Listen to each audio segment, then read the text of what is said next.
السلام علیکم۔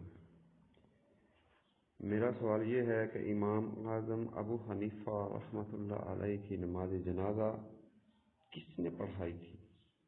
کیا اس کی سند مل سکتی ہے؟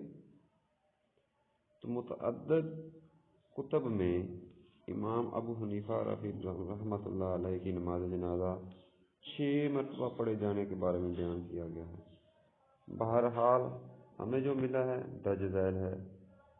ایک صالح شخص نے فرمایا، حضرت امام ابو حنیفہ رحمۃ اللہ علیہ کی وفات کے دن بہت زیادہ بھیڑ ہونے کی وجہ سے آپ کی نماز جنازہ 6 بار پڑھی گئی۔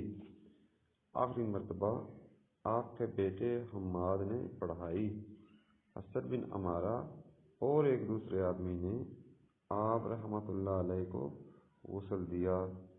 حوالے ہیں خطیب بغدادی، تاریخ بغداد، دارالکتب العلمیہ، بیروت، اور دوسری کتاب تہذیب الکمال، یہ بھی بیروت سے جاری چھپی ہوئی ہے۔